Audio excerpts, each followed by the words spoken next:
எந்த அடிப்படையில ஒருத்தருக்கு இந்த மாநிலத்துல ஓட்டுரிமை கொடுக்கறதுன்றது, அவங்க இந்த இடத்துல ரிசைட் பண்றவங்களா இருக்கணும்னு சொல்லியிருக்காங்க. அதுக்கு ஏற்கனவே மாநிலத்துக்கு மாநிலம் வெவ்வேறு விதிமுறைகள் வச்சிருக்காங்க. ஒரு டொமிசைல் சர்டிபிகேட் வாங்கினா ஜம்மு அண்ட் காஷ்மீர்ல 15 வருஷம்ன்றாங்க, ஆந்திரா தெலுங்கானாவில் 7 வருஷம்ன்றாங்க, தமிழ்நாட்டில் 5 வருஷம்ன்றாங்க. இப்போ 5 வருஷமா இங்க உண்மையிலேயே அவங்க இங்க வந்துட்டு இருக்காங்களா? வாய்ப்பு இருக்கு. இன்னைக்கு பீகார்ல வாழ்வு ஆதாரங்கள் இல்லைனாலதான் இங்க ஓடி வர்றாங்க. அங்க 5 கிலோ அரிசி தான் இலவசமா கிடைக்கும், இங்க 35 கிலோ அரிசி கிடைக்குது, இங்க நல்ல கல்வி கிடைக்குது, இங்க புலம்பெயர்ந்த தொழிலாளர்களுக்கு தங்கும் விடுதி அரசாங்கமே கட்டி கொடுத்திருக்குது. இந்த மாதிரி பல வசதிகள் இருக்கிறதுனால இங்க வரும்போது இங்க செட்டில் பண்றதுக்கு வாய்ப்பு இருக்கு. ஆனா 5 வருஷமா அங்க இருக்காங்களா?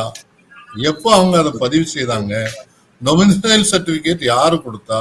அவங்க அதை கரெக்டா வெரிஃபை பண்ணாங்களா? அது ஒரு கேள்வி இருக்கு.